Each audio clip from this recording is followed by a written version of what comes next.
La Revolución Francesa. 1794. Prisión de Francis Conciergerie. Una fortaleza impenetrable a orillas del río Sena en París. Un lugar frío, húmedo e infestado de ratas, conocido como la antecámara de la muerte. En su interior, la voz de una joven nación está a punto de ser acallada. Con el pelo rapado y el cuello desnudo, Maximilien Robespierre está preparado para la cuchilla de la guillotina, para pagar el precio del desastre que dejó a su paso. La explosión de acontecimientos que constituyeron la Revolución Francesa. La Revolución Francesa es un momento extraordinario en el que la gente empieza a creer que puede rehacer casi toda la sociedad. No solo pueden cambiar la política, las instituciones, sino que a través de la acción política pueden cambiar también la propia naturaleza humana. La Revolución Francesa realmente constituye una encrucijada para el mundo moderno, porque todo empieza a tomar una dirección diferente. Nacida en plena era de la Ilustración, la Revolución fue testigo de cómo la tierra feudal le daba la espalda a la tradición aristócrata y trazaba un nuevo camino para el futuro. Hará temblar los cimientos de Europa y su impacto afectará al mundo entero. La Revolución Francesa es el acontecimiento más importante de la historia occidental. Hay avances como la Revolución Industrial, el capitalismo, pero en lo que se refiere a acontecimientos no se me ocurre ninguno más importante. Fue la revolución que más alteró las cosas, si consideramos que se deshizo de la Iglesia Católica, de la cristiandad, de la nobleza, del rey, de todo aquello que es tan fundamental antes del nacimiento del mundo moderno. La Revolución Francesa dará de comer a los pobres. Traerá la democracia a Francia y establecerá un nuevo orden en la sociedad. Pero el progreso tendrá un precio. Fue un momento de una extraordinaria esperanza y ambición, y de repente se convirtió en la tragedia más espantosa. Ahora Robespierre está destrozado y derrotado. Pero hace solo 2 días se alzaba como el triunfador de la revolución más grande y sangrienta de toda Europa. Era tan fiel a sus ideales que le llamaban el incorruptible. Era tan poderoso que con la más mínima palabra podía sembrar el miedo en toda la ciudad. Robespierre era un excelente orador. Las palabras eran sus armas. Ahora, silenciadas por un disparo en la mandíbula, espera a que le llegue la misma muerte, rápida y brutal, que él impuso a muchos otros. La Revolución Francesa está a punto de probar su propia medicina.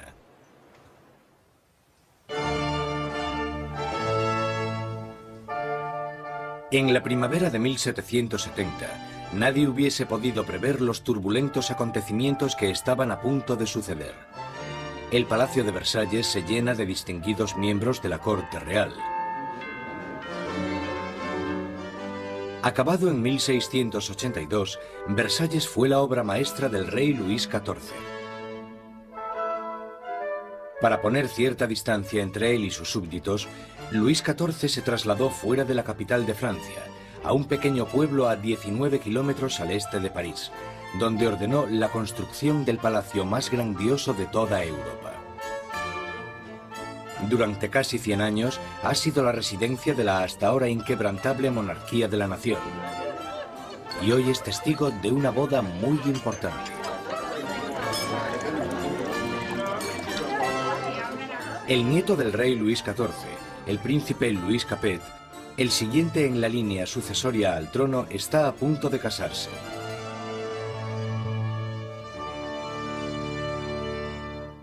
En su noche de bodas, con tan solo 15 años, Louis Capet es un chico tímido e indeciso, y posee pocas de las características propias de un futuro rey, y mucho menos de un marido. Luis era regordete, tímido, un quinceañero totalmente incompetente, con ningún tipo de distinción.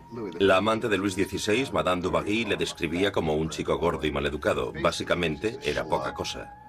A Luis XVI le resultaba muy difícil tomar decisiones. Siempre la última persona con la que hablase podía hacerle cambiar de opinión.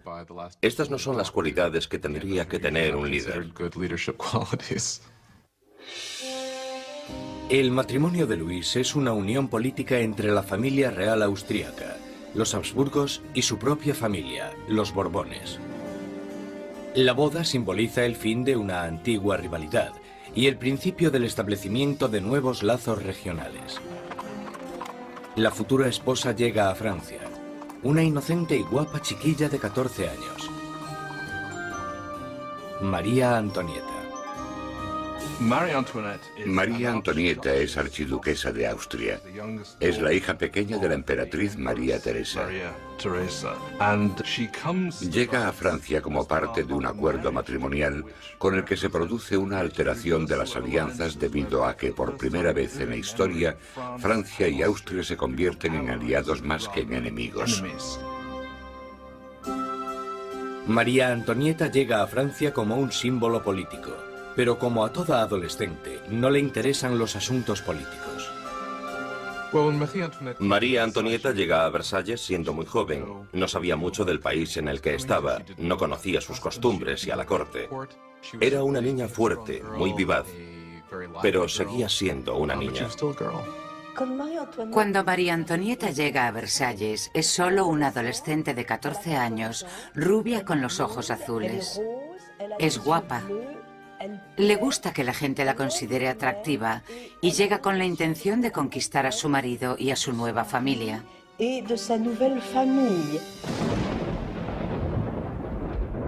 En la noche de bodas cae una tormenta que no hace presagiar nada bueno. Pero en el interior, el esplendor de la ceremonia ilumina el palacio mientras los recién casados se dirigen a su habitación real. En una ceremonia que simbólicamente asegura la concepción de un heredero, los cortesanos del rey presencian el momento en que la joven pareja se mete en la cama de matrimonio por primera vez. La gente está encantada y se crean grandes expectativas. Pero una vez cerradas las cortinas, se ve claramente que no será tan fácil engendrar un heredero. Luis no solo no estaba interesado en gobernar, Luis tampoco lo estaba en amar.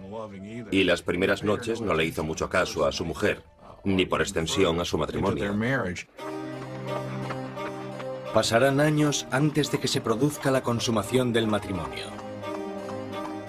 La ausencia de un heredero pronto hará que surjan rumores en todo el país que continuarán persiguiendo a la pareja en los años venideros. La gran fiesta de la boda continúa durante varios días en Versalles, pero más allá de las puertas de palacio no hay casi ningún motivo de celebración. Años de mala administración por parte de la monarquía han llevado a los franceses a pasar penurias y hambre. Casi una década antes, el rey Luis XV había perdido una guerra de 7 años, luchando contra Inglaterra por América del Norte. El desafortunado conflicto casi arruina a Francia, dejándola sin dinero y sin prestigio. Las arcas del Estado estaban casi vacías. Sin embargo, su población aumentaba día tras día. Con enfermedades como la peste totalmente erradicadas, pocos morían, pero muchos pasaban hambre.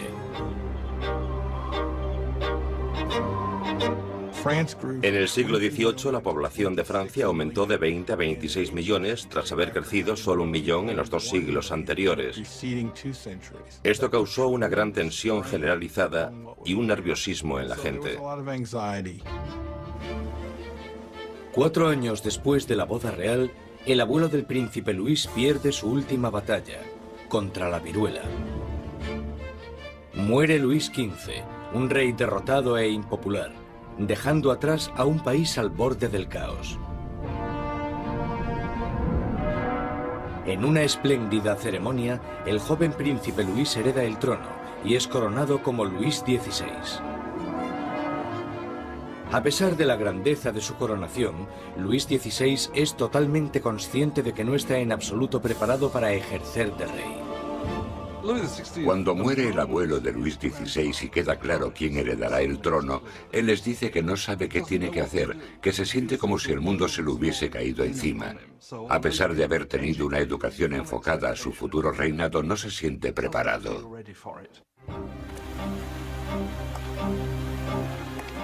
Con un reino en crisis, Luis XVI es el peor hombre para estar al mando. El rey de 20 años reza: protege, Señor, a aquellos que reinan demasiado jóvenes. Instalados en los aposentos reales de Versalles, Luis XVI y María Antonieta empiezan su nueva vida como jóvenes monarcas. Aunque solo a 19 kilómetros en París, está surgiendo una nueva era. Una era que entra en colisión directa con la monarquía en sí. Es la peligrosa nueva era de las ideas, la era de la Ilustración.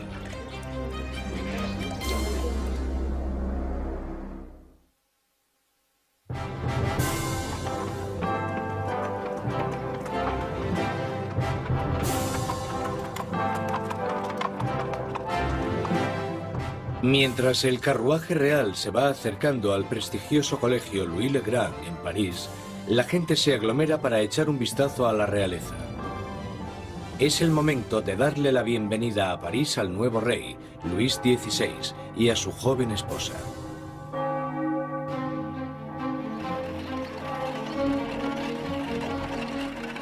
Y a la cabeza del comité de bienvenida está un prometedor estudiante de Derecho, el joven Maximilien Robespierre. Cuando Robespierre era niño, el rey visitó su colegio y Robespierre le leyó un discurso en latín. Así que, en realidad, habló con Luis XVI cuando él era solo un adolescente. Cuando Robespierre recita su monólogo en latín, el rey casi ni se fija en el niño. Pero años después, sus destinos les unirán otra vez en circunstancias muy diferentes, mucho más dramáticas. Fue uno de estos rituales habituales en los colegios, y por supuesto es totalmente irónico porque allí estaba el joven Robespierre leyendo este discurso en honor al hombre que más tarde matará.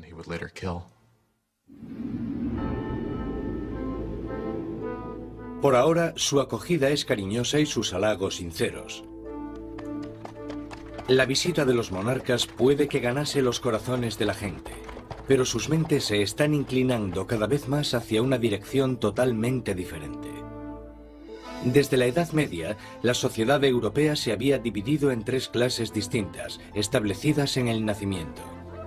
Había una gran división entre la riqueza de la nobleza y el clero y la pobreza de los campesinos. Entonces, en pleno siglo XVIII, la razón y la ciencia empiezan a cuestionar esta tradición. Envuelto por una corriente de innovación y nueva literatura, París es ahora el centro filosófico del mundo. La ciudad es invadida por nuevas corrientes de conocimiento, se abren nuevas posibilidades. Es la era de la Ilustración. La Ilustración es un movimiento que lo que dice es que desconfíes de la autoridad, que desconfíes de todo lo que te hayan contado antes y que pienses por ti mismo, que lo compruebes tú mismo. En la Europa del antiguo régimen te decían lo que tenías que pensar. El clero y los gobernantes te daban la información. La idea de que una persona con algo de dinero pudiese acceder a través de la alfabetización al conocimiento humano de manera libre era revolucionaria. Surge una nueva élite por todo París. Los aristócratas se reúnen para hablar sobre los escritores de la Ilustración y la floreciente edad de la razón. Voltaire, Rousseau. Nuevas voces se alzan a favor de la libertad, del control del propio destino y, sobre todo, de la igualdad. La pasión por esta nueva literatura se desata sobre todo en las clases altas, pero mientras las ideas de la Ilustración van adentrándose en otros estratos de la sociedad, la lucha por la igualdad empezará a amenazar el estilo de vida aristocrático.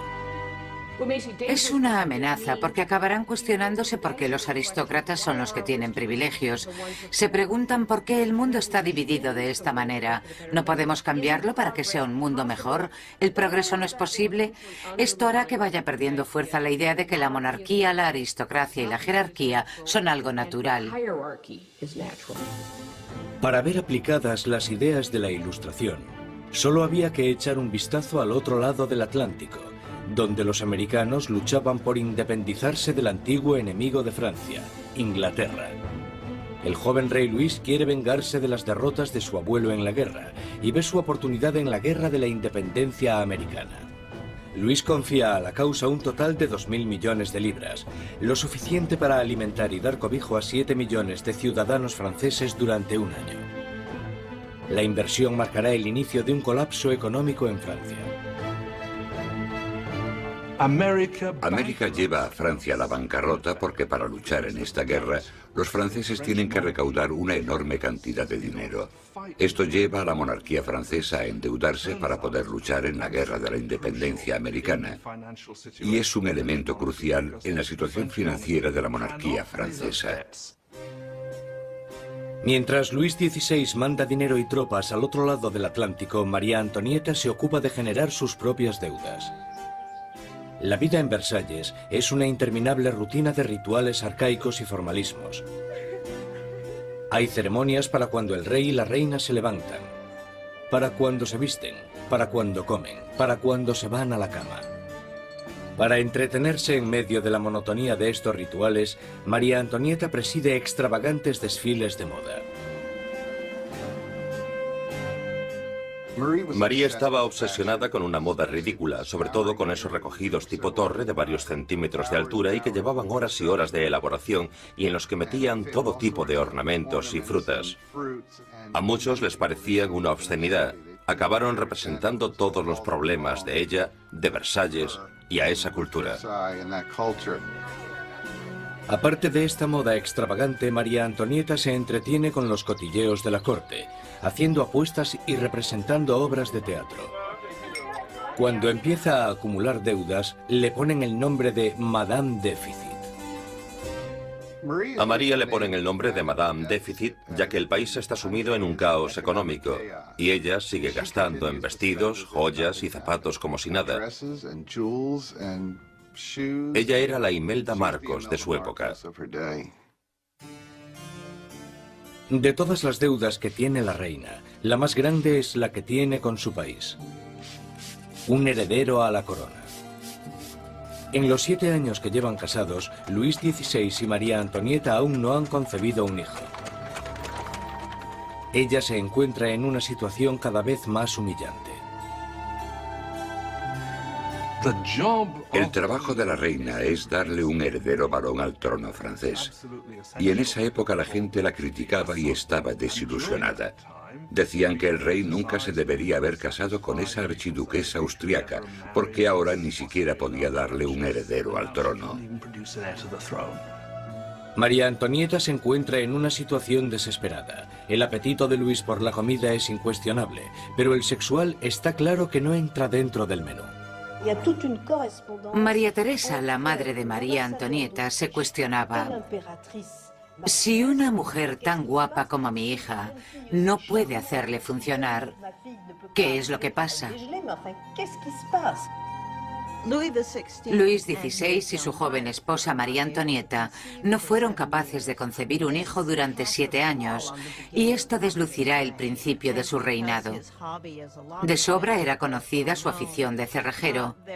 Había un montón de canciones sobre Luis el cerrajero, al que le costaba encontrar el agujero donde meter la llave. El desinterés de Luis XVI por el sexo es visto como una falta de hombría.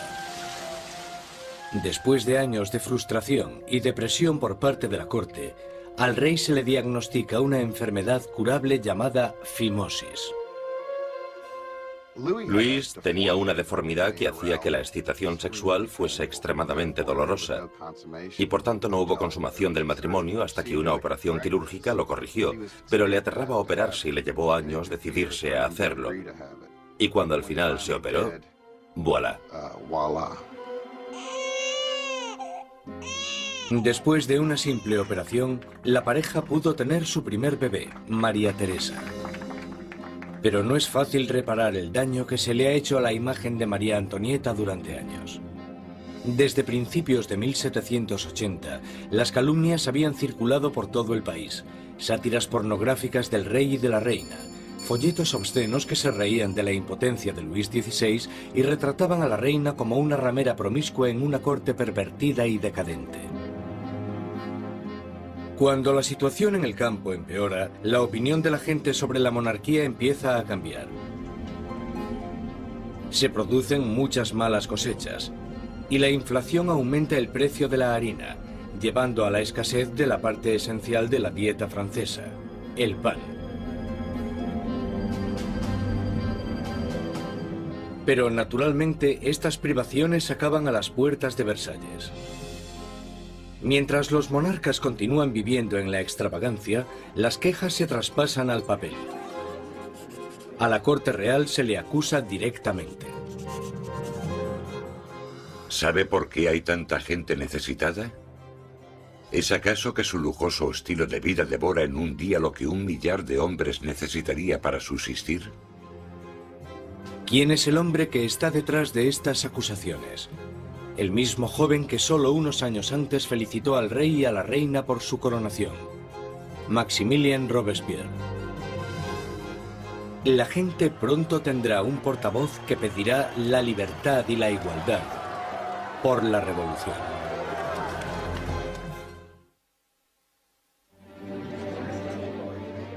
A finales del 1700, Versalles es un oasis de extravagancia, rodeado de una tierra desesperada. Y con un rey inseguro al mando, Francia está trazándose su camino al desastre. Después de 19 años de matrimonio, Luis tenía 4 hijos. Aún así, como rey sigue siendo impotente. En un intento por demostrar su liderazgo, Luis se mete a hacer reformas financieras.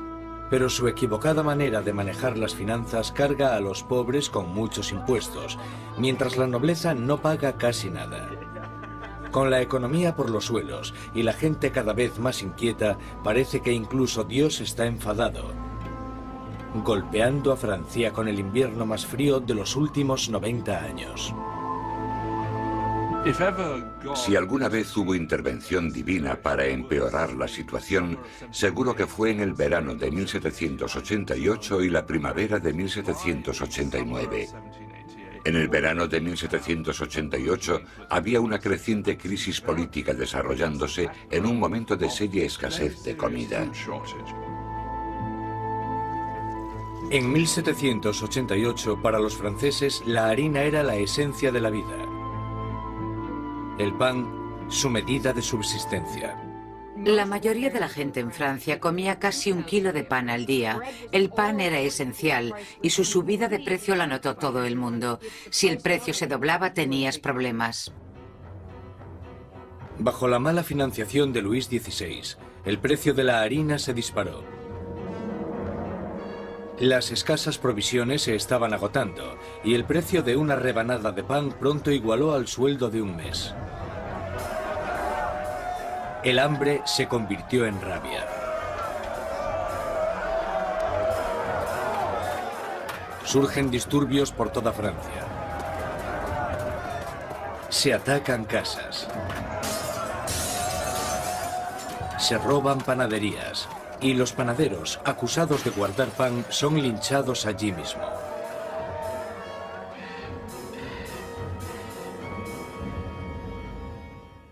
Con la economía destrozada, los bancos fuerzan a Luis XVI a contratar a un ministro de Economía, Jacques Necker. Necker, un pensador progresista, es popular entre la gente de una manera que Luis XVI solo puede envidiar. Durante la primavera del 89, Jacques Necker fue, sin lugar a dudas, el ministro más popular, porque saltó a la luz pública por sus escritos sobre el deber del gobierno de asegurarse de que haya pan y grano suficiente para todos. Con la nación en crisis fiscal, Necker insta a Luis XVI a convocar una reunión con el tradicional cuerpo representativo del reino, los Estados Generales. Es la primera vez en 175 años que se reúne a estos representantes. Políticamente, Francia estaba organizada en los llamados tres estados. El primero era el del clero, el segundo el de la nobleza y el tercero el de todos los demás. Y según los cálculos contemporáneos, los primeros dos estados los formaban el 3% de la población y el tercer estado el 97%. Mucha gente pensaba que era muy injusto que este tercer estado, que era la mayoría de la población, tuviese solo un tercio de los diputados. Consideraban injusto que el Parlamento tuviese 3 cámaras y que las 2 cámaras, la de la nobleza y la del clero, pudieran siempre anular la votación de la plebe. 4 de mayo de 1789. Un destacado joven abogado y político llega a Versalles. Maximilien Robespierre viene a presentarse ante los Estados Generales como diputado, para ser la voz que pida justicia para la gente que él representa, el tercer estado. Robespierre era un huérfano provinciano que había destacado académicamente con la obtención de una prestigiosa beca, convirtiéndose en un orador elocuente. Un mojigato en apariencia, pero con las ideas muy claras. Cuando volvió a su casa, al pequeño pueblo de Arras, las ideas de la Ilustración que había absorbido en los salones de París tuvieron a un poderoso defensor porque se convirtió en el abogado de los oprimidos de su pueblo natal. Cuando volvió a Arras y empezó a ejercer de abogado, leyó mucho sobre la Ilustración, y cuando Robespierre ejerció de abogado en Arras, intentó utilizar esas ideas en los casos que él estaba defendiendo. Robespierre y sus compañeros pedían que la nobleza y el clero pagasen sus impuestos. Pero Luis XVI se siente cada vez más amenazado por el creciente radicalismo del tercer estado. Entonces, el 20 de junio, después de 6 semanas de estancamiento, los diputados se dan cuenta de que están siendo silenciados. El 20 de junio, cuando los diputados llegan a la reunión y encuentran las puertas cerradas, sospechan de un complot. Van a la sala, que era lo que nosotros llamamos la sala de juego de pelota, pero que en realidad era un frontón, se reúnen y juran que no dejarán de reunirse hasta que tengan una nueva constitución. Los diputados deciden constituirse en una nueva Asamblea Nacional y ser los verdaderos representantes del pueblo de Francia. El juramento del juego de pelota es uno de estos grandes y simbólicos momentos de la historia de la Revolución Francesa. Tienes a todas estas personas reunidas en este gran espacio abierto que es la sala de juego, levantando sus brazos en una especie de saludo casi romano, y para esta Asamblea Nacional fue el momento en el que se dan cuenta de su poder y dignidad, y realmente vieron que podían derrocar al rey de Francia. La Asamblea Nacional nace de un revolucionario estado de rebeldía. Será una comunión de voces procedentes de todo el país, un cuerpo parlamentario representando la voluntad de la gente. Pero arrebatarle el poder al rey no será tan fácil como firmar una simple proclamación. Todas estas victorias iniciales que tuvieron lugar en Versalles son la mayoría victorias sobre el papel y ninguna se había llevado a cabo. Cuanto más nos vamos acercando a julio de 1789, más miedo tienen los diputados de Versalles de que el rey esté reuniendo al ejército para derrocarles. A principios de julio, 30.000 soldados toman posiciones en los alrededores de París. Para defenderse, la gente forma una nueva Guardia Nacional. Los revolucionarios asaltan las armerías de París y se van con más de 28.000 mosquetes. Lo único que les falta es la pólvora, y la gente sabe dónde encontrarla. En el centro de París se alza un enorme castillo de piedra, conocido como el símbolo del dominio feudal. La Bastilla. La prisión acoge los almacenes de pólvora de la ciudad y se conoce como la prisión de las torturas y las muertes inexplicables. La Bastilla había sido el gran símbolo del despotismo monárquico, el gran símbolo de los reyes de Francia yendo más allá de los límites de su propio poder. Para los franceses simboliza el horror. En medio de las revueltas se produce un sorprendente escándalo. Luis XVI despide a su ministro de Economía, el apreciado Jacques Necker, por portarse demasiado bien con el pueblo. Horas después de despedir a Necker, llega a París la noticia de que han despedido a su hombre preferido de la corte. No queda más opción que la sublevación. El 14 de julio, multitud de gente se reúne identificándose entre sí con un pequeño emblema. Rojo y azul son los colores de París, separados por el blanco, el color de la Casa de los Borbones. El tricolor ha nacido. De entre la multitud exaltada, una voz grita: ¡A la Bastilla! Con el ataque a la Bastilla, la gente de París está diciendo: no te podrás librar de una nueva Asamblea Nacional. La gente está tomando cartas en el asunto, está cogiendo las armas y diciendo: estamos del lado de la revolución.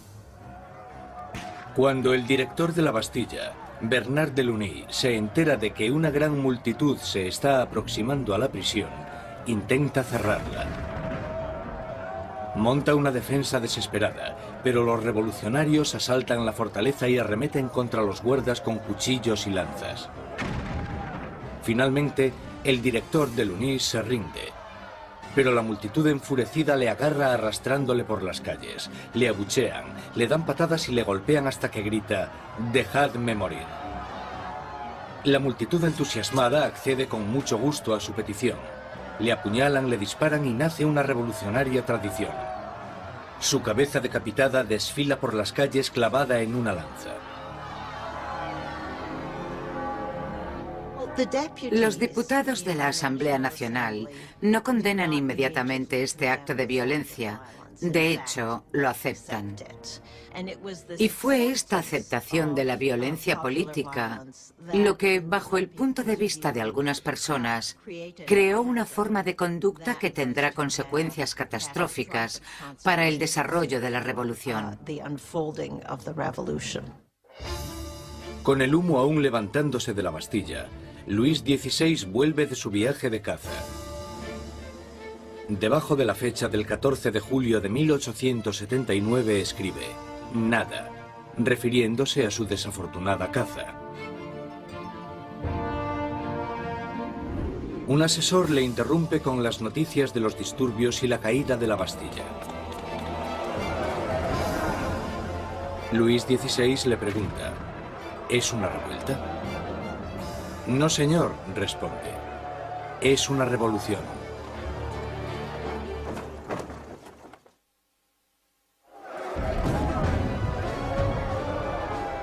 La victoria en la Bastilla desata el irrefrenable torrente de la revolución. La gente ha desafiado a su rey y ha ganado. No hay vuelta atrás. Como símbolo de la derrota del feudalismo, la gente, hombres, mujeres y niños, atacan y destruyen la Bastilla con sus propias manos, ladrillo feudal a ladrillo feudal. Están empezando a desmantelar el pasado. Los franceses querían destrozar la Bastilla lo más rápido posible, pero no tenían la posibilidad de usar explosivos poderosos. Así que esto se hizo muy despacio, pero con un ímpetu tremendo. Se repartieron los ladrillos y se vendieron como símbolos de la demolición del despotismo. La energía en las calles da un nuevo ímpetu a la Asamblea Nacional. En pocos días se escribe una nueva constitución llamada la Declaración de los Derechos del Hombre y del Ciudadano. En este atrevido documento, las arcaicas distinciones de clases son abolidas y todos los hombres son considerados totalmente iguales. La Declaración de los Derechos del Hombre y del Ciudadano era una declaración promulgada por la Asamblea Nacional en la que se decía que la soberanía pertenecía al pueblo, a la nación. No se hace mención alguna al rey en todo este documento. Por tanto, con la presentación del mismo, la propia Asamblea estaba haciéndose con el poder. Con la nueva Asamblea Nacional como portavoz, los ciudadanos de Francia se dispusieron a cambiar toda la estructura de su sociedad.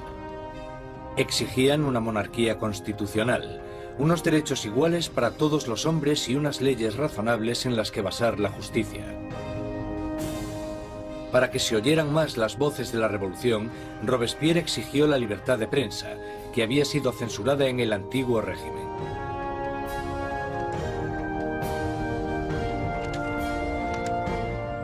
Como resultado, la prensa libre la encabeza l'ami du peuple, el amigo de la gente. Un periódico radical lleno de sermones sarcásticos y provocadores. Es la creación de un exmédico, Jean-Paul Marat. Después de un periodo de fracasos profesionales, Marat acabó viviendo en la pobreza y durante un tiempo encontró refugio en las alcantarillas de París. Allí fue donde contrajo una dolorosa enfermedad de la piel que le obliga a pasar largo tiempo dándose baños medicinales. Un Marat amargado y fracasado encuentra en la revolución la válvula de escape perfecta para su desgracia.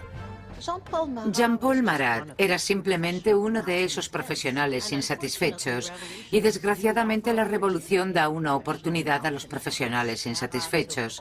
Marat canalizó toda su rabia, todo su resentimiento a través de un periódico que tuvo un éxito increíble, l'ami du peuple. Marat era un hombre con una rabia fuera de lo normal. Solo hay que leer las páginas de su periódico l'ami du peuple para darse cuenta. En cada publicación se puede ver la paranoia que tiene. Ve conspiraciones en todas partes contra la revolución y para él la respuesta es muy simple. La sangre, las cabezas. Marat aborrece la extravagancia de la monarquía en medio de la pobreza que domina Francia. Y solo necesita el rumor más insignificante para arremeter contra el rey y la reina en su periódico. El 2 de octubre de 1789 explota de rabia.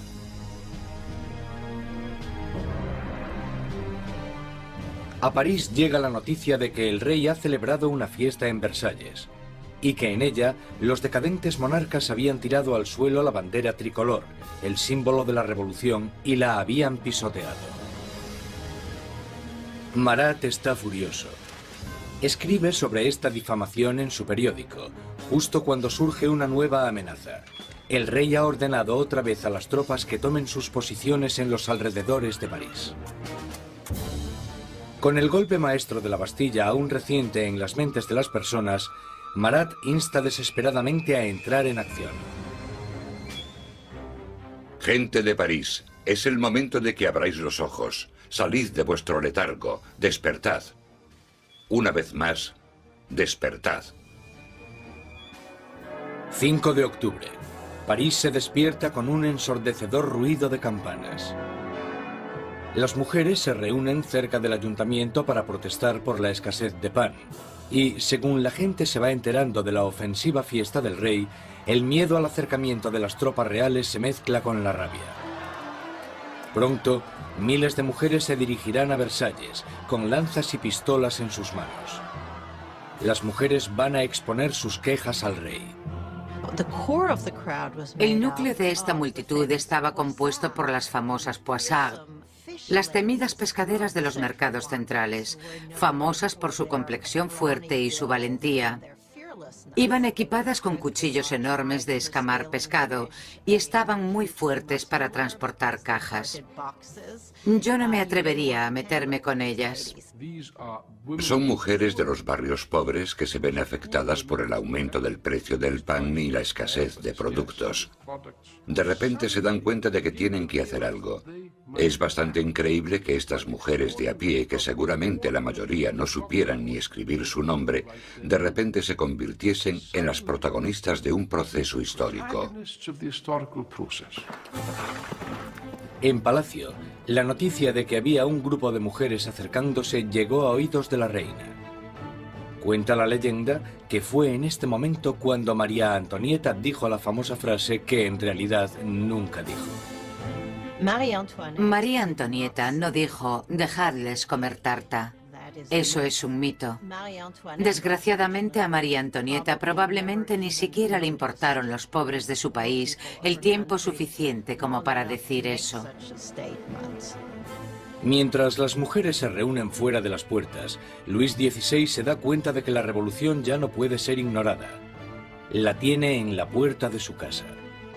Acepta firmar la Declaración de los Derechos del Hombre y del Ciudadano, pero la multitud continúa aumentando durante la noche.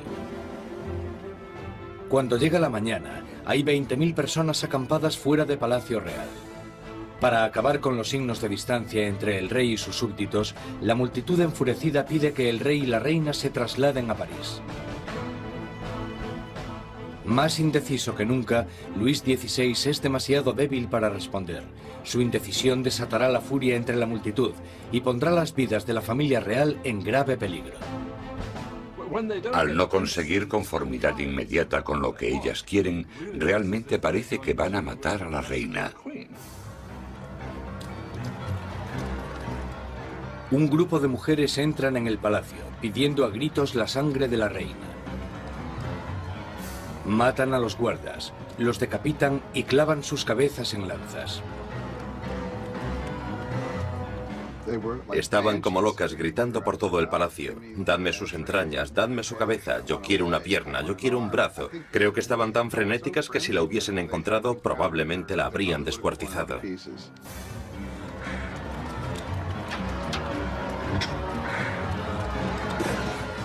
Temiendo por su vida, María escapa a los aposentos de Luis XVI solo unos minutos antes de que las mujeres entren en la habitación y hagan trizas su cama.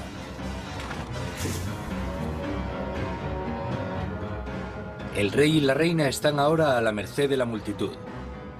Y lo que la multitud quiere es un poco de atención por parte del rey.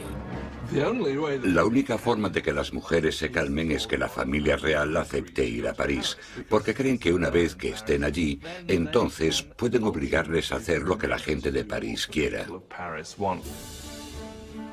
60.000 personas inician la marcha, llevándose de Versalles carros y carretas de harina de la despensa real. El carruaje real es escoltado todo el camino hasta París. El rey y la reina son obligados a ir a París con las cabezas de los guardas que habían sido masacrados en el castillo.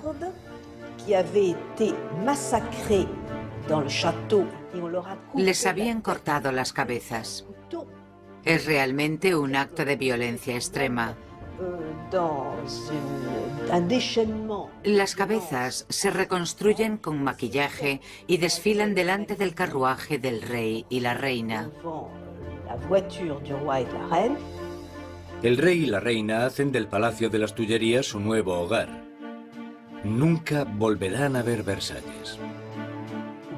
Una vez que la familia real se traslada a París, se convierten en prisioneros de París. Ellos lo saben y todos lo saben. Tienen grandes limitaciones de lo que pueden hacer. Son los prisioneros de la capital, de eso no hay duda. Abandonan Versalles y la asamblea se traslada a París. El poder está ahora en manos de la gente. Francia tendrá una nueva democracia, unas nuevas leyes, y una nueva e inolvidable forma de justicia hará su debut en el Estado revolucionario.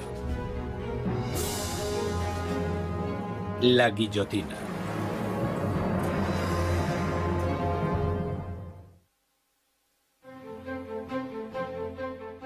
Mayo de 1791. Han pasado ya casi 2 años desde que la familia real y la Asamblea Nacional se trasladaron a París. Robespierre habla a menudo en la Asamblea y en el Club Jacobino, una sociedad que lleva el nombre de su sitio de reunión, un viejo monasterio jacobino. Ahora, las palabras son el núcleo de la revolución, y Robespierre sigue con su moral inquebrantable. Su verdadero norte es siempre la gente. Pronto le apodarán el incorruptible. Francia es ahora una monarquía constitucional. El rey está obligado a compartir su poder con los revolucionarios en la Asamblea. Pero parece que su ración de poder se va haciendo cada vez más pequeña, y es obligado a firmar ley tras ley, disminuyendo su propio poder y el del otro régimen feudal, la Iglesia Católica. Luis decide que ha llegado el momento de escaparse de los confines de la nueva república y montar una campaña para reclamar su reinado. En 1791, Luis XVI decide que necesita volver a obtener el control de su país. Y sabe que solo puede hacer eso con la ayuda de un ejército extranjero. Así que su idea es dejar el Palacio de las Tullerías y avanzar hacia la frontera más cercana. 21 de junio de 1791. El rey y la reina se disfrazan de criados y, protegidos por la oscuridad, se escapan de París. Inician una carrera hacia la libertad. Pasada la medianoche, llegan al pequeño pueblo de Varennes, 160 kilómetros al este de París. Están cerca de la frontera con Austria. La salvación solo a unos pocos kilómetros de distancia, pero su intento de fuga no irá más allá.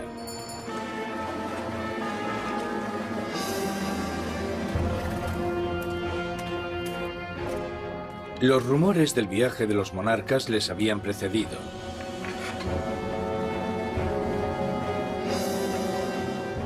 Un oficial del pueblo para el carruaje y les pide los pasaportes.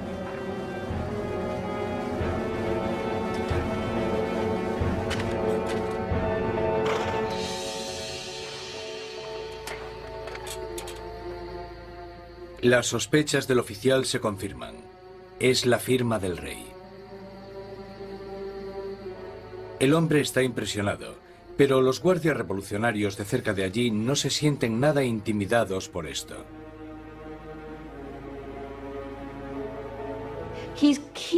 Él espera todo el tiempo que la gente le reconozca y que se produzca una rebelión a su favor, y para su horror y sorpresa, no se alegran de verle. Ven que está intentando escapar y lo que pasa es que le arrestan y se lo llevan de vuelta.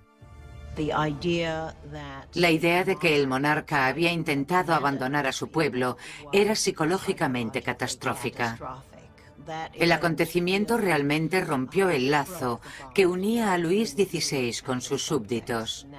Ahora no solo tenían un rey superficial, sino que tenían un rey que obviamente también era un traidor. Con los enemigos oficiales de la familia real en el poder, este pasa de Luis XVI, ahora un rey prisionero, a los revolucionarios de la Asamblea. Al mando del gobierno revolucionario está Robespierre. Él brilla en lo alto del podio, dictando órdenes de todo tipo.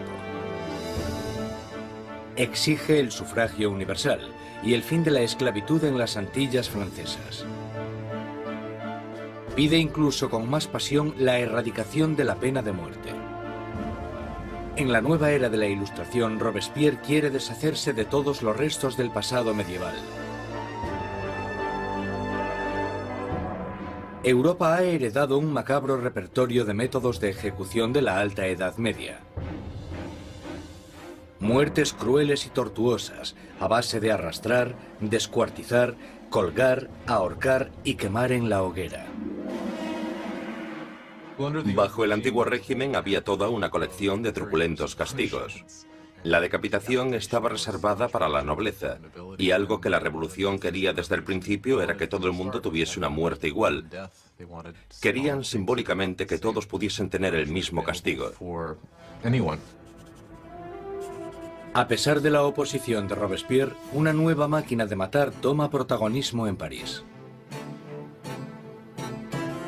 El inventor y físico Joseph Ignace Guillotin diseña una nueva máquina de decapitación, convirtiendo la antigua decapitación en una experiencia humanitaria.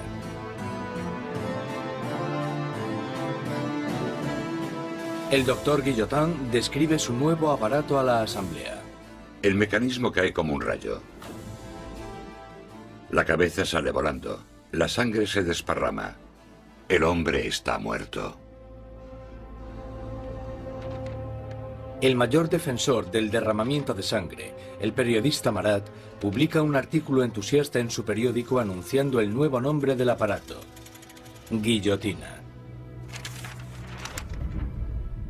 Pronto se conocerá con otro nombre: la Cuchilla Nacional. Los revolucionarios franceses creían en los valores humanos. Creían que no se debía causar un sufrimiento innecesario. Y lo que les gusta de la guillotina es que es rápida y eficiente. Y parece ser que, a pesar de que nadie haya regresado para contarlo, es indolora. La guillotina silenciará a los enemigos internos de la revolución, a cualquiera que sea sospechoso de planear el regreso del rey al trono. Pero son los enemigos de alrededor de Francia los que más preocupan a la Asamblea. Hay un miedo creciente de que los miembros de la familia real que huyeron a Austria inicien una contrarrevolución armada. La Asamblea exige un ataque preventivo, una declaración de guerra a Austria. Robespierre está en contra. Robespierre es una de las pocas personas que se opone a la guerra, porque piensa que los enemigos ganarán. Robespierre teme que el país no esté preparado porque no tiene un ejército capaz de derrotar al enemigo, y por tanto el enemigo llegará y destruirá la revolución. Robespierre no consigue convencerlos. En abril de 1792, la Asamblea declara la guerra a Austria, el país gobernado por la propia familia de María Antonieta. Surge un sentimiento nacionalista. Si Austria derrota al ejército revolucionario, Luis XVI sin duda reclamará su trono. Y se sospecha que María Antonieta está ayudando al enemigo mediante el envío de cartas a sus familiares en Austria, en las que se les pasa los movimientos de las tropas francesas para que obtengan ventaja. Todo esto mientras el rey y la reina simulan su apoyo a la revolución. Luis XVI y María Antonieta están jugando a dos bandos. Muchas veces simulan estar a favor de la revolución, pero a la vez conspiran contra ella. Están intentando sobrevivir. Se podría entender como que son supervivientes, pero bajo el punto de vista revolucionario, son unos mentirosos.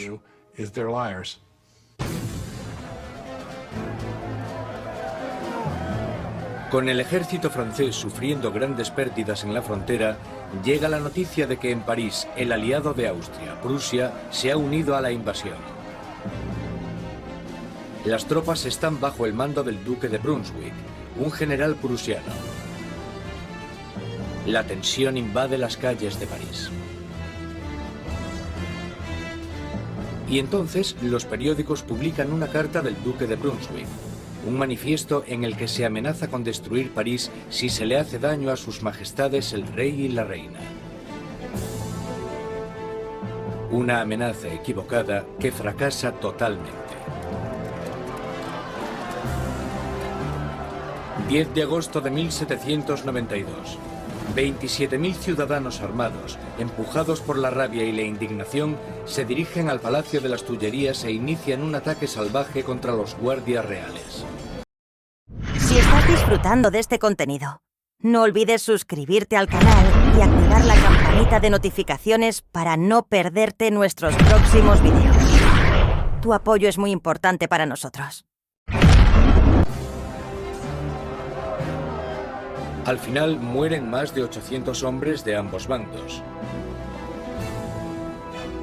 El rey huye y busca protección en la Asamblea, pero ya no existe la monarquía. A Luis le han quitado oficialmente su título. Ha nacido la República Francesa. La cuchilla de la guillotina es bautizada con la sangre de los restantes guardias de Luis XVI.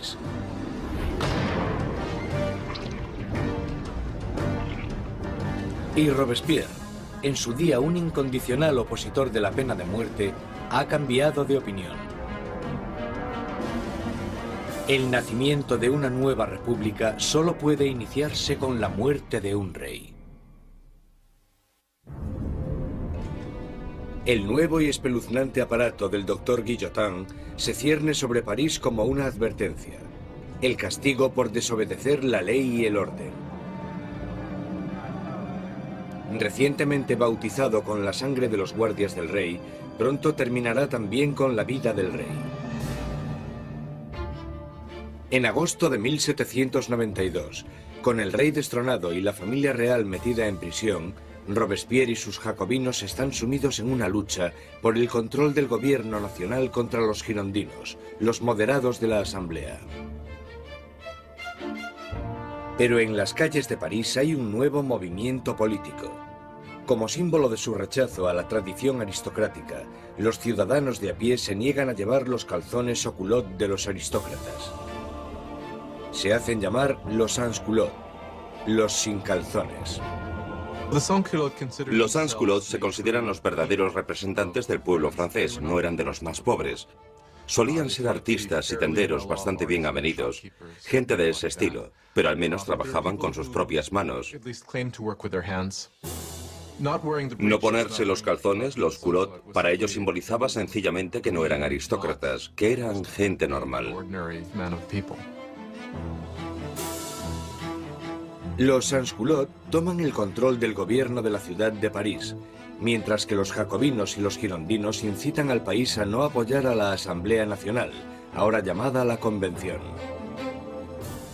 La Convención está luchando por el control del ejército francés, que está rápidamente perdiendo territorios contra Austria y Prusia.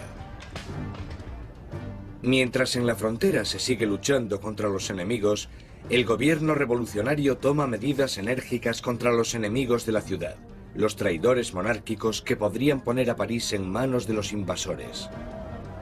Más de 100 personas son arrestadas y metidas en prisión, curas, periodistas y hombres y mujeres de a pie. Robespierre se centra en la crisis interna, pero su amigo, el ministro de Justicia, Georges Danton, incita a todos los hombres, jóvenes y adultos a que se unan al campo de batalla. Es sociable y llamativo, todo lo que Robespierre no es. Pronto, el nombre de Danton se empieza a oír por todo París. Danton es un personaje lleno de vida, grandilocuente. Un bebedor empedernido, libertino, que a pesar de pertenecer a la clase alta, al contrario que Robespierre, es capaz de identificarse totalmente con los trabajadores, de una manera que Robespierre simplemente no puede.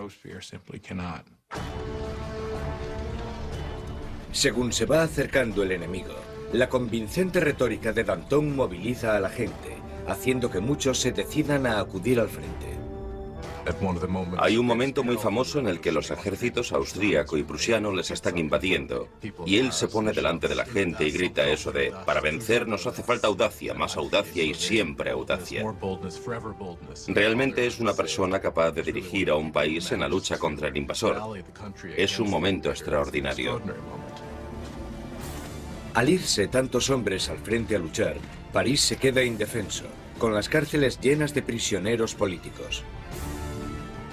Un miedo inquietante inunda la ciudad. La creciente multitud de prisioneros quizás sea difícil de contener. Marat lanza a los ciudadanos revolucionarios una propuesta sangrienta: bajar a las prisiones y matar a todos los que estén dentro. Los ejércitos extranjeros estaban acercándose a París. Si llegan a entrar en contacto en París con los enemigos de la revolución en las prisiones, entonces esto hubiera dado lugar a algo terrible desde el punto de vista de la gente.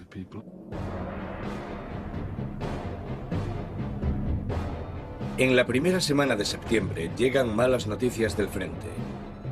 Prusia ha tomado Verdun, una ciudad en el camino de París. Ahora el enemigo está solo a unos kilómetros de distancia. El miedo que asolaba París explota.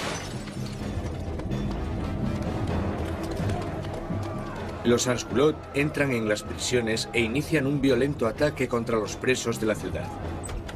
No dejarán vivo a ningún traidor. Los sans-culottes entraron en las prisiones, sobre todo aquellas donde estaban encerrados los curas refractarios, donde estaban los nobles y donde estaban los presos políticos, y empezaron a llevar a cabo sus propios juicios improvisados, que eran muy cortos, y la mayoría de las veces acababan en muerte.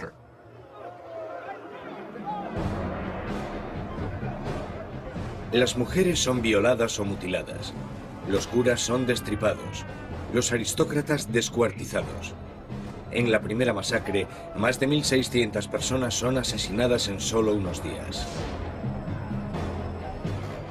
Cuando la noticia de las masacres de septiembre se extiende por Europa, los enemigos de la revolución sienten repulsión.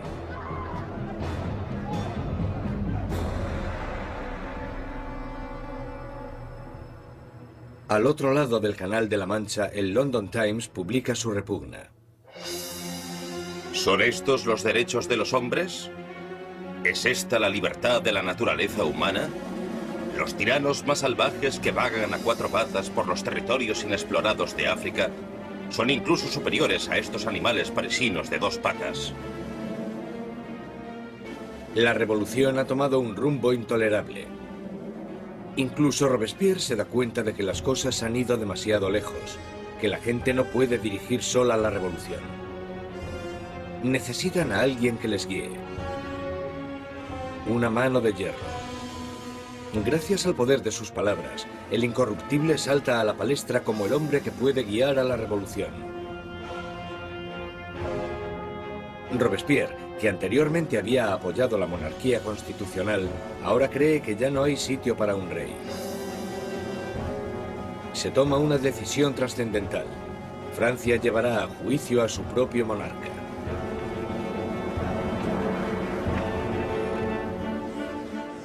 Con el veredicto reducido a una mera conclusión, el único debate sobre la mesa es la condena.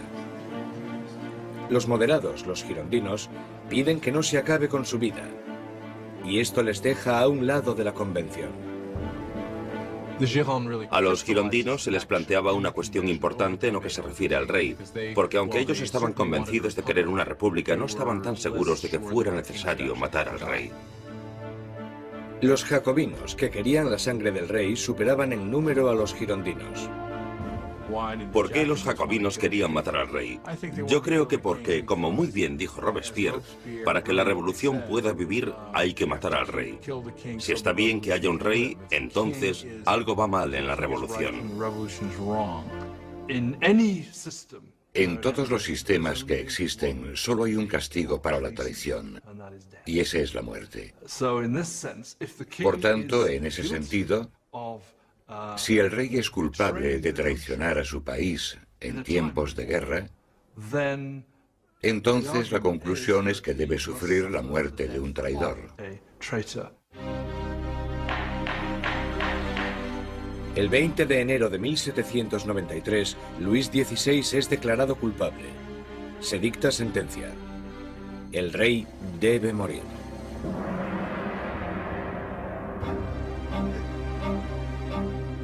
Esa noche se reúne durante un rato con su familia. Él está calmado y entre los llantos de sus familiares les promete que volverá a la mañana siguiente para despedirse definitivamente. Pero no lo hace. No puede soportar la angustia de su familia y debe guardar fuerzas para afrontar la guillotina.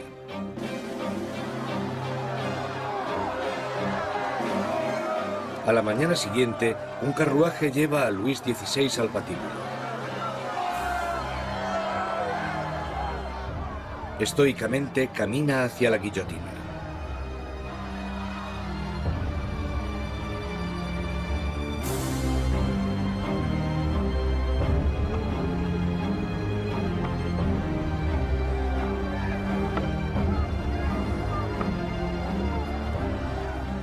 Intenta dar un discurso. Confío en que mi muerte sirva para hacer feliz a mi pueblo. Pero siento pena por Francia y temo que pueda sufrir la ira del Señor. Pero los guardias silencian sus palabras con el ruido de los tambores.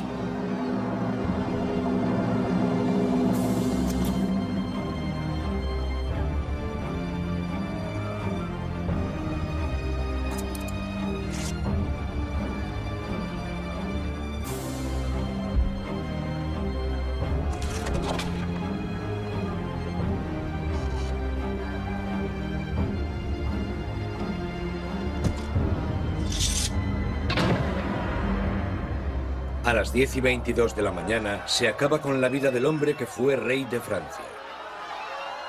Desde la prisión del templo, María Antonieta oye los disparos de los cañones, anunciando la muerte de su marido. Se desploma del disgusto.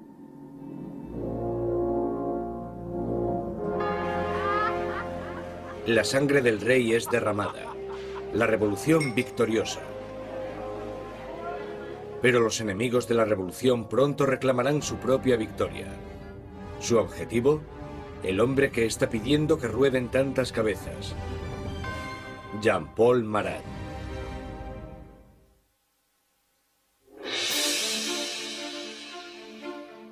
La ejecución del rey Luis XVI marca la victoria definitiva para los revolucionarios.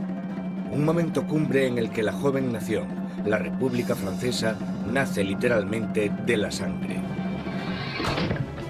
A finales de 1792, los radicales jacobinos, por miedo a que la nueva revolución corra peligro de ser saboteada por los traidores, deciden utilizar medios cada vez más violentos. Pero los girondinos, que representan a los campesinos franceses, quieren frenar la creciente violencia por miedo a que desencadene una guerra civil. Su mayor oponente, Jean-Paul Marat, responde a los girondinos con furiosas palabras en su periódico, publicando los nombres de aquellos que él cree que están conspirando contra la revolución. Marat, que anteriormente había exigido la ejecución de 200 personas, ahora pide la de más de 200.000. Cuando observas el periodismo de Marat, te das cuenta de que tiene un principio básico que es el de ser más radical que nadie y exigir que se mate a la gente. Si observas el periodismo de Marat, todo el rato dice, con solo cortar unas cuantas cabezas todo irá bien. Y cuando las cosas no van bien, si cortas unas cuantas cabezas más, todo irá bien. De repente, los parisinos empiezan a matar a gente y Marat es el primero que quiere llevarse el mérito por eso. Pero el movimiento radical no ha llegado a todas partes. La gente de las afueras de París está furiosa con la creciente brutalidad de los jacobinos y piden que pare el derramamiento de sangre.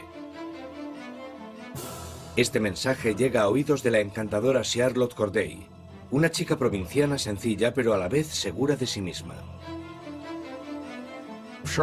Charlotte Corday es una mujer corriente de la ciudad de Caen que está horrorizada por las muertes que están sucediendo y quizás con razón considera que Marat es el principal responsable de todo esto.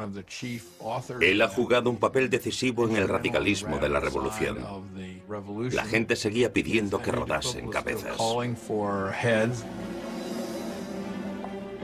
13 de julio de 1793. Charlotte Corday llega a París. Sabe que el amigo del pueblo tiene una política de puertas abiertas y que a Marat se le puede encontrar en su casa a cualquier hora, dándose baños medicinales. Corday le visita con la excusa de que tiene una lista de traidores, de aquellos que están colaborando con los enemigos extranjeros para acabar con la revolución. Marat le pide la lista, prometiendo a Corday que los traidores serán guillotinados al día siguiente. Y cuando se la da, coge una daga, un pequeño puñal, y se lo clava en el pecho.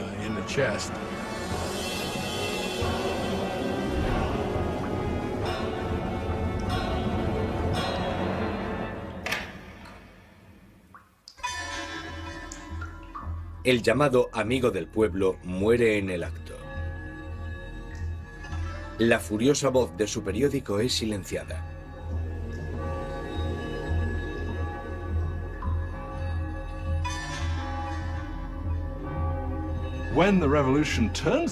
Cuando la revolución se convierte en un baño de sangre, es muy fácil echarle la culpa a él y por supuesto eso fue lo que hicieron los que le odiaban o le temían. Y esa es una de las razones por las que Charlotte Corday lo asesina en 1793, porque cree que él es el responsable de muchas de las sangrientas atrocidades que han ocurrido. Corday no intenta escapar. En el juicio, declara que no está arrepentida.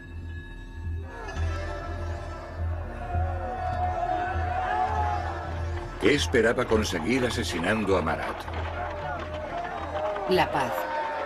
Ahora que está muerto, volverá la paz a mi país. Charlotte Corday es rápidamente ejecutada y su sueño de paz muere con ella. Ha matado a Marat el hombre, pero ha creado a Marat la leyenda, y su famosa muerte es retratada por un pintor revolucionario, Jacques-Louis David.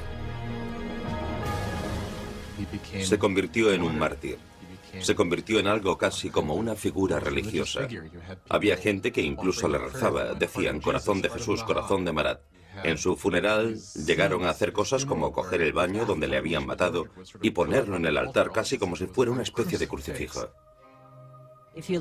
Si te fijas en el cuadro de David de la muerte de Marat, el cuerpo de Marat está colocado exactamente igual que el cuerpo de Jesús en las representaciones clásicas de la piedad, el descenso de la cruz. Así que, claramente, se está asociando a Marat con Cristo. Y Marat representa una nueva especie de Dios en la República Radical. Robespierre está celoso de la adoración por Marat, pero él, siempre tan pragmático, dirige su atención a los asuntos más urgentes. Porque aunque Marat haya muerto, sigue habiendo otros que quieren que se derrame sangre. Sangre real. La Conciergerie, la oscura antecámara de la muerte. 8 meses después de la ejecución de su marido y apenas unos días después de la ejecución de Charlotte Corday, encierran aquí a María Antonieta en una horrible celda totalmente sola.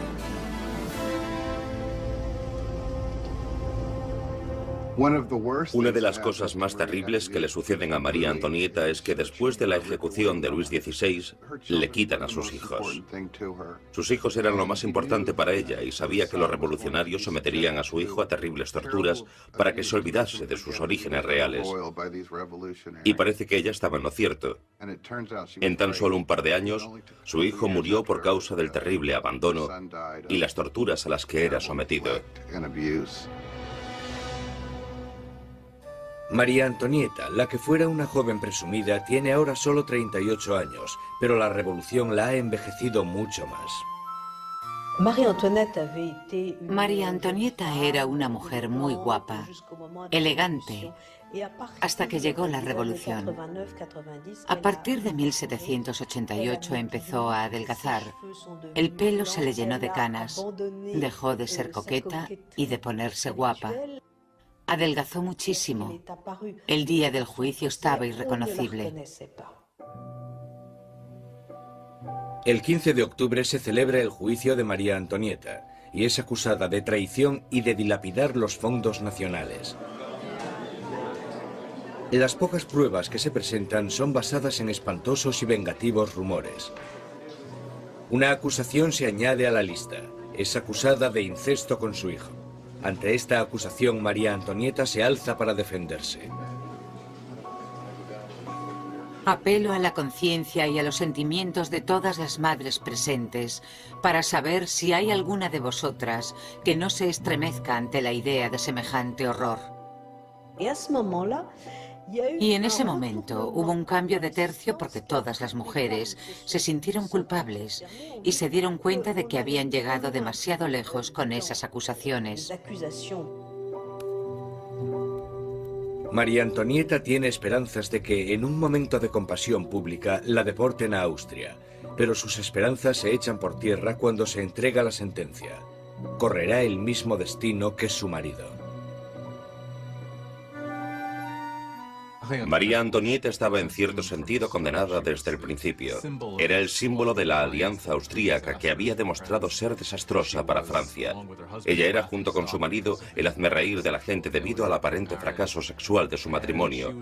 Y ella era un símbolo de la cultura monárquica en una época en la que la propia cultura monárquica era vista como algo totalmente corrupto y perjudicial para el país.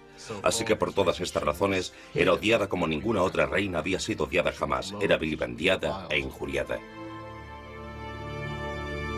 Desde su celda, María Antonieta escribe una última carta despidiéndose de sus hijos y de su familia, prometiendo ser valiente. Le cortan su pelo blanco y largo para prepararle para la guillotina.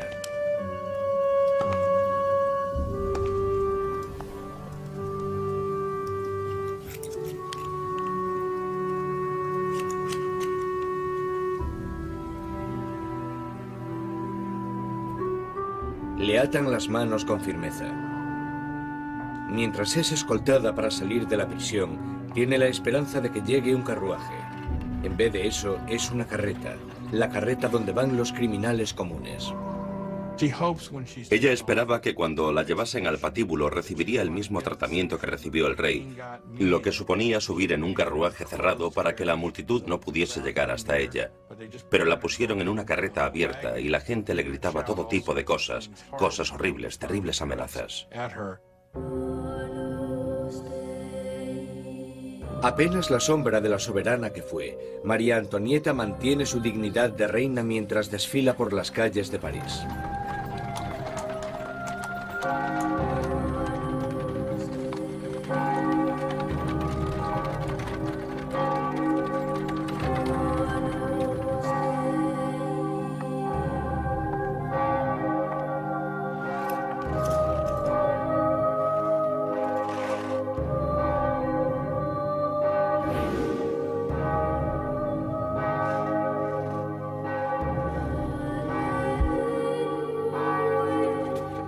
Su nombre y las acusaciones contra ella se leen en voz alta.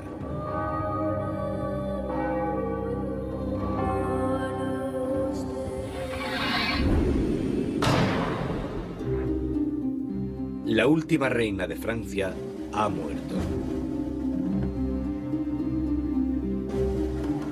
Varios días después, tras incontables ejecuciones, un miembro de la Convención Nacional comenta lo absurdas que son estas masacres, y sus aliados, uno detrás de otro, son guillotinados.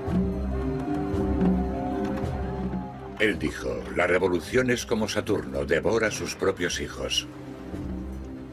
Danton le contesta, las revoluciones, amigo mío, no son un camino de rosas. El derramamiento de sangre solo acaba de empezar.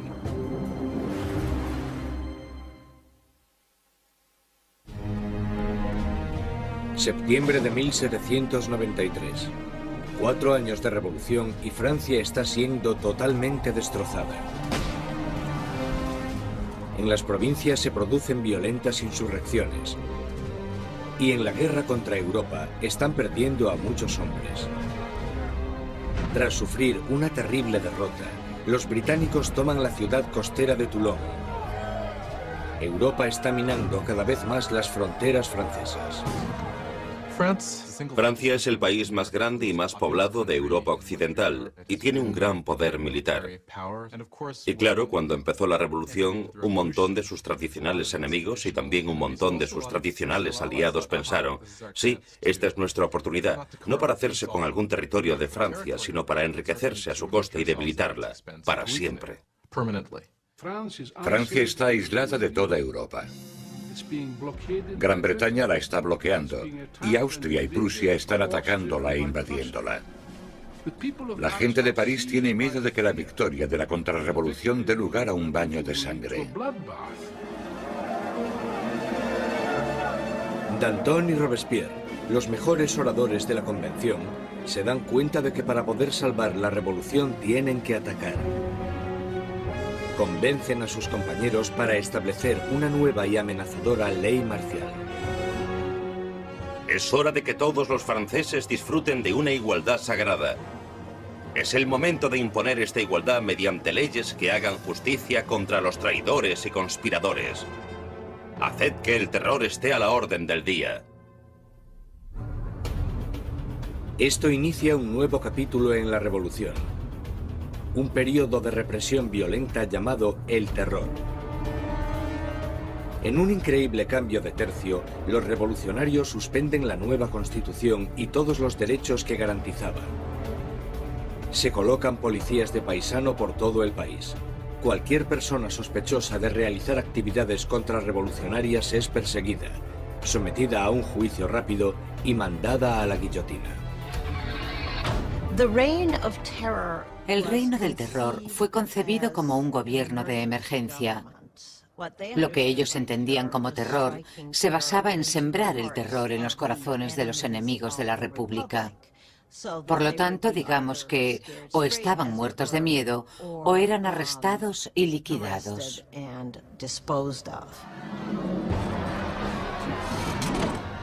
La más mínima sospecha podía mandar a cualquiera al patíbulo.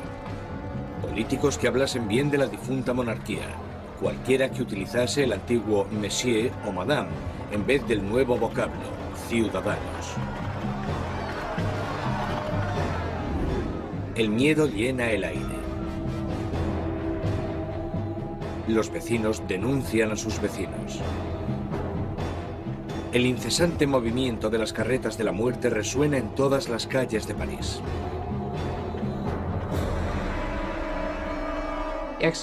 La gente está totalmente pendiente de las ejecuciones. Saben que en París hay policías de paisano, bastantes policías de paisano por todas partes, de pie en la cola del pan, escuchando lo que las mujeres dicen y arrestándolas si no les gusta lo que oyen. Podían arrestarte por quejarte por lo caro que estaba el pan. Podían arrestarte incluso por no estar demasiado contenta con el curso que tomaban las cosas y con el éxito de la revolución, así que en realidad casi todo lo que comentaras podía traerte problemas. La Asamblea constituye un tribunal revolucionario, acelerando los juicios y las ejecuciones con una eficacia implacable. Para consolidar el poder, forman un consejo de 12 hombres y lo denominan el Comité de Seguridad Pública. A la larga, el poder tuvo que ser delegado en un grupo más pequeño, que se convirtió en el Comité de la Seguridad Pública. Al final eran 12 personas que gobernaban Francia como una dictadura colectiva. Por sus discursos magistrales y su visión revolucionaria, Robespierre enseguida se convierte en el portavoz del comité.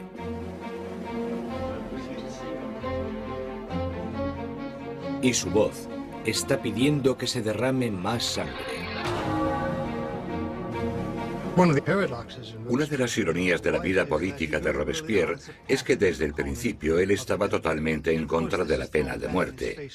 Y por supuesto se tendrá que comer sus propias palabras cuando más tarde se convierta en un defensor acérrimo del terror y la guillotina. Nunca llegó a responder a eso directamente, excepto cuando dijo, bueno, los tiempos han cambiado. La revolución había vuelto implacable a Robespierre. El que fuera un apasionado defensor de la libertad de prensa ahora restituye la censura, vestigio del antiguo régimen. La Iglesia ya está siendo atacada y él se queda de brazos cruzados mientras uno de los revolucionarios más radicales, Jacques-René Hebert, hace una nueva propuesta: la descristianización.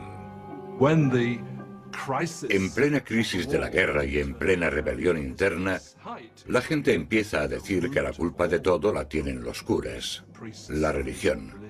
Y que lo que tenemos que hacer, si queremos salvarnos de los enemigos de la revolución, es destrozar el poder de la Iglesia Católica. La superstición, el fanatismo, eso es de lo que trata la religión y por tanto lo que tenemos que hacer es erradicar todo eso. Las calles que llevaban la palabra San son cambiadas de nombre. Los iconos religiosos son destrozados y reemplazados por tributos al nuevo santo, Marat. La Iglesia parecía simplemente ser el enemigo de los revolucionarios radicales. A las iglesias y las catedrales les arrancan los altares, rompen las vidrieras, rompen las estatuas, simplemente destrozaron toda la riqueza de la Iglesia. Por supuesto, a los europeos esto les chocó, incluso más que la muerte del rey. Ni siquiera salvaron el calendario cristiano. Los años ya no son numerados a partir del nacimiento de Cristo, sino a partir de septiembre de 1792, el año del derrocamiento de la monarquía. Ahora es el año 1. A los meses se les da un nuevo nombre según las estaciones. Julio se convierte en Termidor, abril en Floreal. Los meses duran 3 semanas, cada una de 10 días de duración. El calendario revolucionario seguramente fue diseñado como una especie de arma contra el cristianismo, contra la creencia cristiana. Por supuesto, al tener una semana de 10 días, la gente ya no sabría cuándo era domingo. Eso era lo que esperaban. El terror se extiende por toda Francia. Se condenan las insurrecciones con una sanguinaria e implacable crueldad. En la ciudad de Lyon, donde los contrarrevolucionarios están ganando terreno, el Comité de Seguridad Pública sienta un ejemplo brutal. Cientos de rebeldes son atados, llevados a campos y acribillados en masa.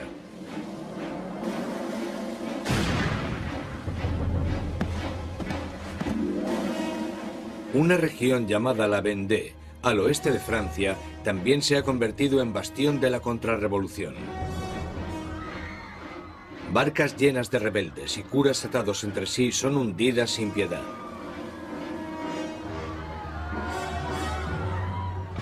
Más de 100.000 personas son asesinadas solo en la zona de la Vendée.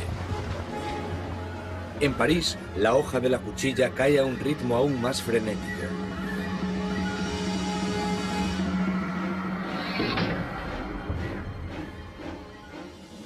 Pero los ejércitos franceses están finalmente obteniendo victorias en la frontera. Bajo el mando de un magnífico joven comandante llamado Napoleón Bonaparte, el ejército francés obliga a la Marina británica a realizar una humillante retirada en Toulon. La revolución está en su punto álgido. Robespierre está en su momento de más poder. Ha acabado con los enemigos de la revolución y ha asegurado su éxito sembrando el terror. Durante un tiempo, el terror fue un mecanismo muy efectivo para conseguir la unión del país, la unión del gobierno, y para luchar en lo que fue, después de todo, una guerra en varios frentes, en el frente este, en el frente norte, contra enemigos externos. Una guerra civil en la zona de la Vendée, que fue la más sangrienta de todas, y también una guerra civil contra los girondinos y otros revolucionarios en contra del gobierno. El terror había alcanzado sus objetivos. Pero no se para ahí. Y no parará hasta que destruya al hombre que lo sembró. Maximilien Robespierre.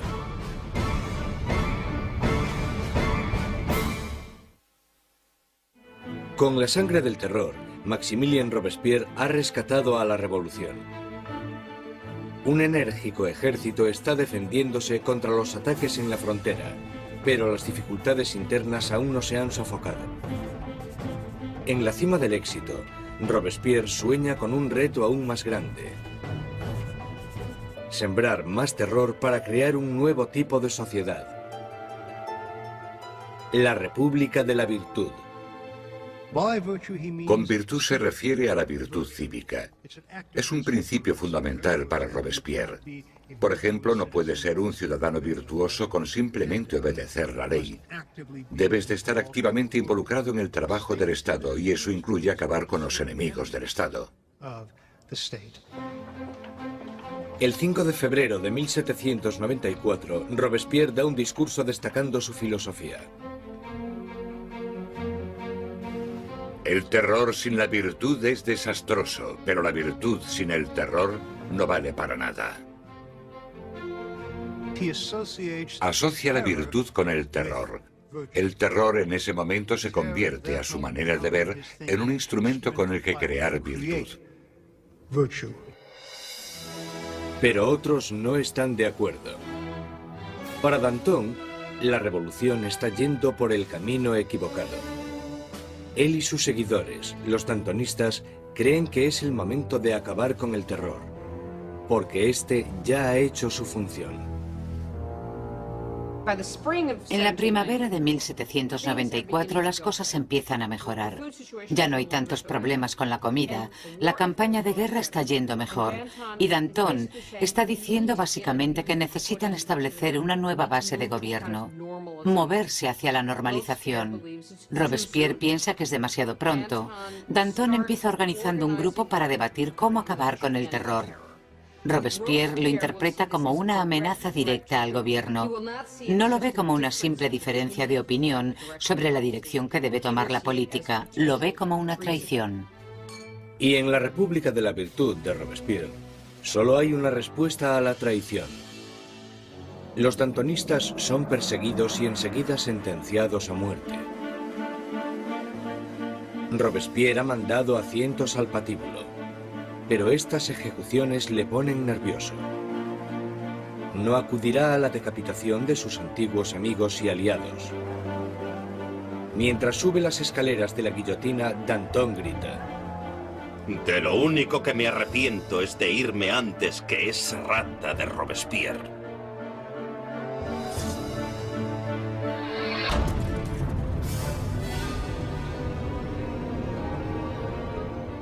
Con los dantonistas fuera de su camino, Robespierre inicia en Francia un período aún más sangriento y terrorífico: el Gran Terror.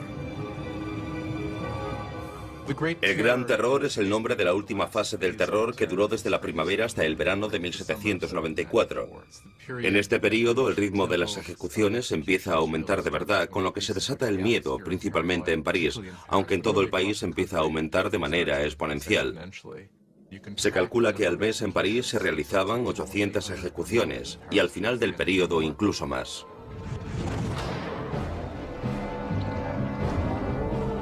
El verdugo de París está más ocupado que nunca.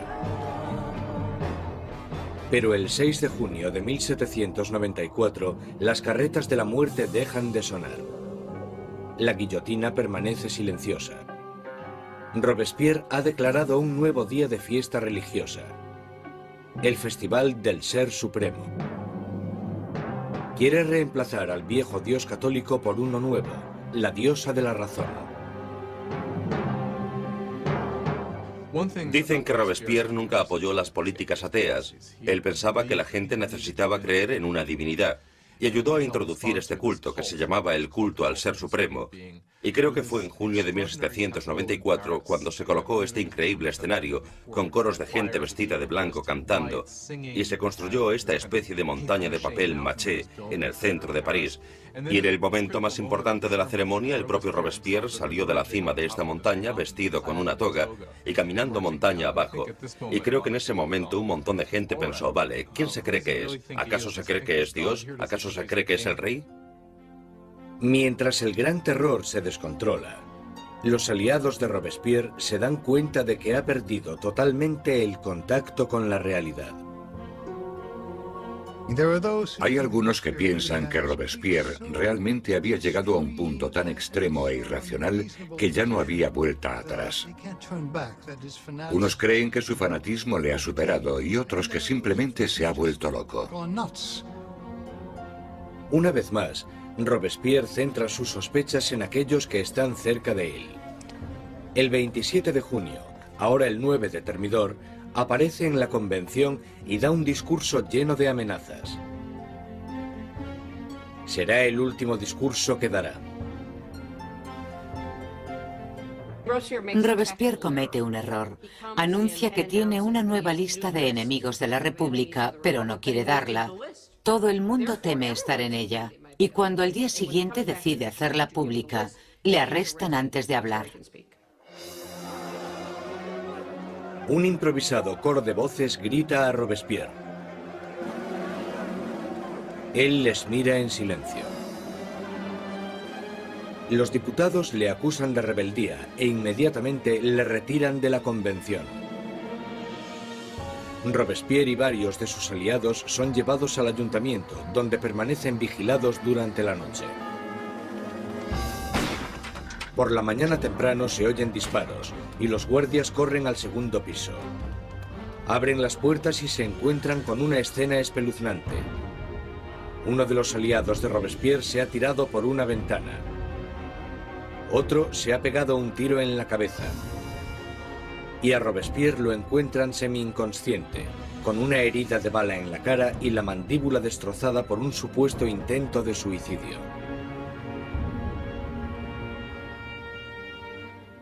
Robespierre pasa sus últimas horas de vida en la mesa del Comité de Seguridad Pública, en la misma sala desde donde había conducido el terror hasta su espantoso y sangriento final. Mientras es ridiculizado e insultado por sus antiguos aliados, Robespierre es incapaz de responder. el gran maestro de la oratoria ha sido acallado.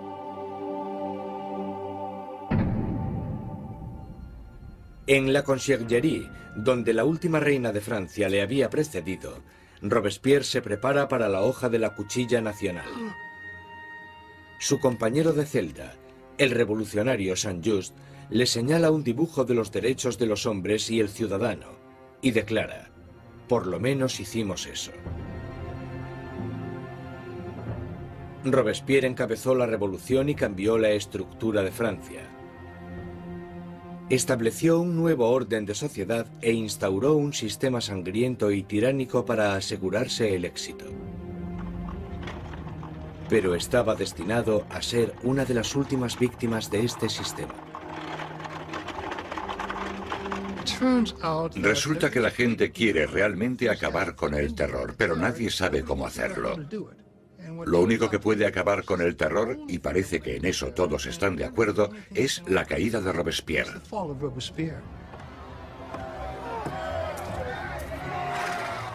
El 27 de julio de 1794, la guillotina acaba con el incorruptible.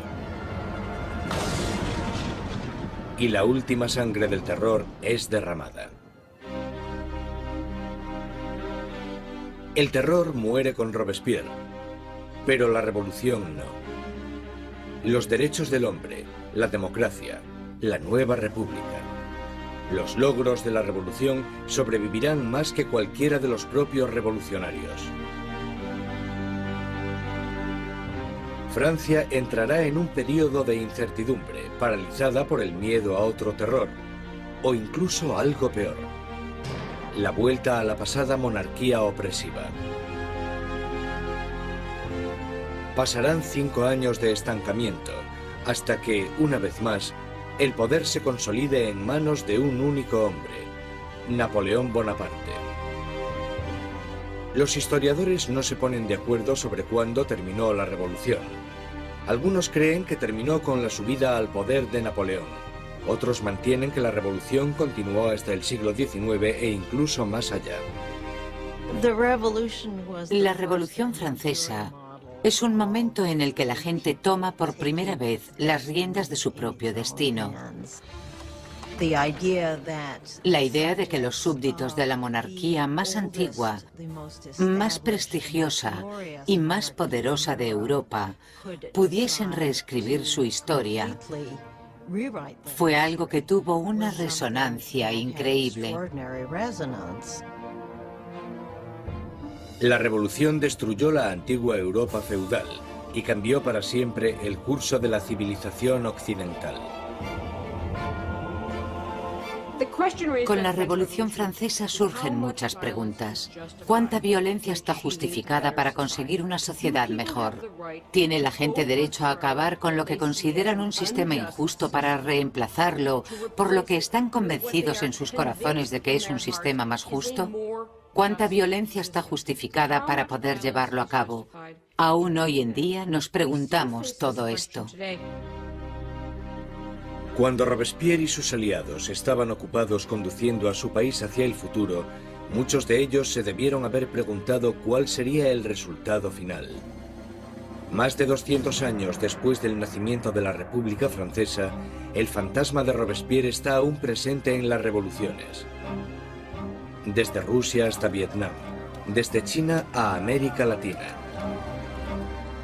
Los experimentos franceses con la democracia han inspirado los modelos de todo el mundo.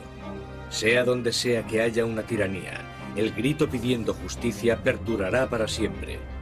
Libertad, igualdad, fraternidad. Por la revolución.